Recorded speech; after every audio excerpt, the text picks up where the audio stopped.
Assalamualaikum warahmatullahi wabarakatuh. Waalaikumsalam warahmatullahi. Kembali lagi kita di podcast Payungi University. Lagi-lagi bersama founder Payungi, Pak Dharma Setiawan. Apa kabar, Pak? Alhamdulillah sehat. Alhamdulillah sehat, ya. Ini kita mau bahas yang agak panas-panas nih, Pak. Apa itu? Soal pemilu. Oke. Kita melihat sekarang hasil pemilu sudah keluar ya, Pak ya. Dan 02 dinyatakan menang oleh KPU. Tapi memang sengketa di MK belum selesai gitu kan ya. Bahwa 01 dan 03 menggugat gitu. Dan memang kegaduhan di masyarakat juga belum selesai juga, masih menjadi hal yang kemudian ramai. Nah, sebenarnya bagaimana sih pendapat Pak Dharma terkait wajah demokrasi kita sesungguhnya? Sekarang kan banyak perguruan tinggi susah ya bicara demokrasi. Kalau kemudian gugatan di MK dianggap tidak terima, bagi saya ya sah-sah saja sih ada ungkapan itu. Tapi prinsip mendasar demokrasi kita harusnya memberikan ruang juga untuk suara-suara yang lain, suara yang paling kecil pun untuk bisa didengarkan. Nah, pendidikan demokrasi kita seharusnya lebih ke bagaimana politik itu untuk kesejahteraan, bagaimana politik itu untuk keadilan, bagaimana politik itu untuk kemanusiaan, dan yang paling penting ada pendidikan politik gitu. Politik untuk kesejahteraan itu kan bisa diukur juga dengan angka ya. Apa yang membedakan kepemimpinan demokrasi di tahun presiden ini, kemudian ke presiden yang sekarang, presiden kemarin sekarang, atau presiden selanjutnya, ada tidak roadmap yang jelas bagaimana kebijakan-kebijakan makroekonominya. Kemudian secara demokrasi lokal kita di tingkat kabupaten, desa, kabupaten, kota. Nah, apakah kita melihat peningkatan kesejahteraan yang benar-benar signifikan atas alasan kita juga memilih demokrasi hari ini? Terus kemudian kalau demokrasi untuk keadilan, apakah data-data menunjukkan ketimpangan itu benar-benar bisa dikurangi? Karena semua kepala daerah, kepala pemerintahan, presiden itu punya tantangan bagaimana mengurangi ketimpangan ekonomi itu. Ya, ketimpangan pendidikan juga bisa juga gitu. Terus kemudian kalau politik untuk kemanusiaan, sejak kita mengenal buzzer, politik kita itu benar-benar adu domba gitu. Dan di rezim inilah kita harus jujur mengatakan buzzer itu benar-benar ada gitu.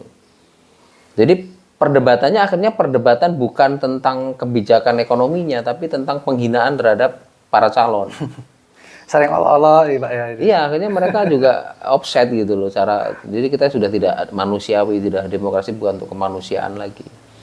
Kadang isu-isu tentang ya semua sudah memakai sih. Saya tidak menuduh 02 saja, tapi semua ada buzzernya, dan politik kita menjadi politik yang benar-benar remeh-temeh gitu, tidak bicara tentang misal kalau persoalan Wadas, apakah ada orang bela Wadas?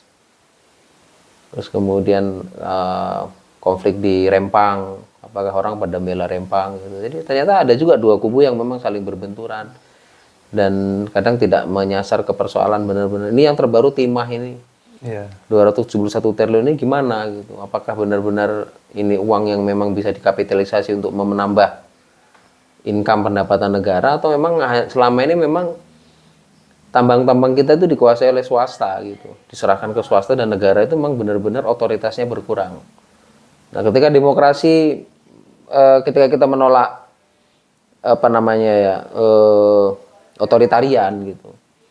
Tapi kenapa otoritarian negara kita tolak, tapi otoritarianisme pasar hari ini begitu luar biasanya. Jadi pasar juga otoriter juga, swasta makin otoriter, bahkan dia mengendalikan infrastruktur negara.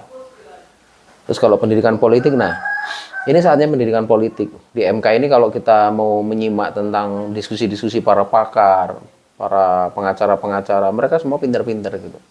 Tinggal kita akan menimbang nurani kita, apa-apa yang mestinya dikerjakan, dan saya kira muaranya akan ke partai politik sih. Apakah kita bisa merevitalisasi partai politik kita lebih inklusif, partai lebih transparan penganggaran, partai politik kita benar-benar demokratis gitu. Ada tantangan-tantangan bagaimana revitalisasi partai politik itu perlu didorong, karena revisi undang-undang partai politik sampai hari ini juga mentok kan. Mentok, Udah benar. paling lama sekali itu tidak direvitalisasi setelah reformasi kan gitu. Kemudian ini kan tadi juga Pak Dharma memberikan gambaran bahwa sebenarnya ya demokrasi itu menuju sebuah kesejahteraan, Pak ya.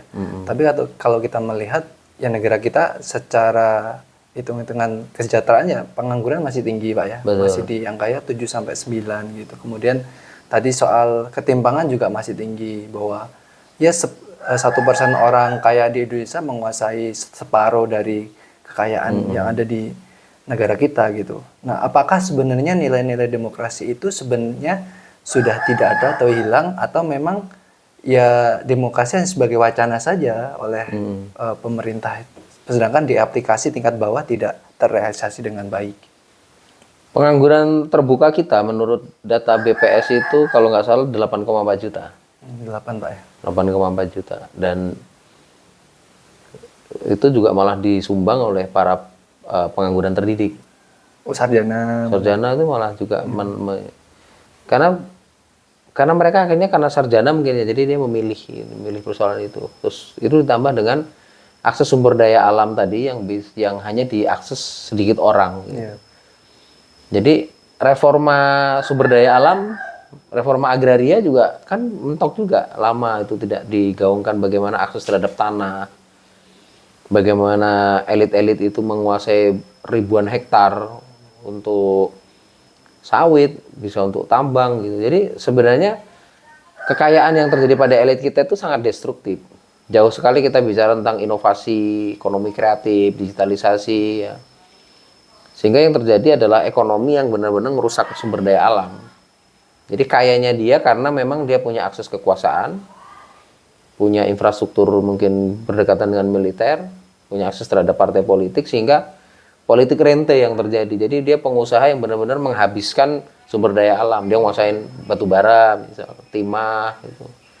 Atau yang sekarang lagi hit kan nikel kan gitu. Jadi masih kekayaan yang digambarkan sebagai kaya adalah mereka-mereka yang sebenarnya itu untuk kepentingan hajat hidup orang banyak, tapi kemudian dikuasai oleh segelintir orang yang kebetulan mereka memang punya akses terhadap kekuasaan gitu. Terus selanjutnya, kalau kita bicara demokratisasi tadi, partai politik itu malah lembaga yang paling tidak demokrat. Malahan, Pak. Kita lihat kayak PDIP itu dipimpin 32 tahun oleh Ibu Megawati. Berarti kan tidak terjadi meritokrasi sebenarnya. Kayak PKB juga itu. PKB itu dia 19 tahun dia. Perlu ada tuh dorongan bagaimana anak-anak muda hari ini yang punya ruang ke melanjutkan akses partai politik bukan lagi anak dari pejabat partai sebelumnya. Jadi selama sekarang bapaknya mencalonkan anaknya juga. Sekarang malah cucunya Megawati kan udah jadi DPR RI yang Pinka itu.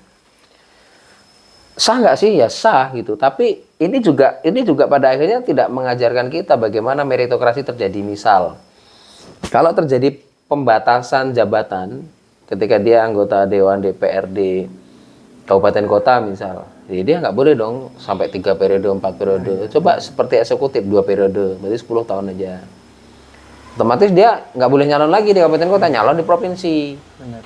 Yang provinsi 2 periode, nyalon lagi di DPR RI. DPR RI udah 2 periode, selesai. Jadi di tingkat kelembagaan partai politik, minimal dia juga menunjukkan bahwa dia tidak bisa nyalon sampai bisa 20 tahun, 25 tahun. Ada yang sudah 20 tahun tuh.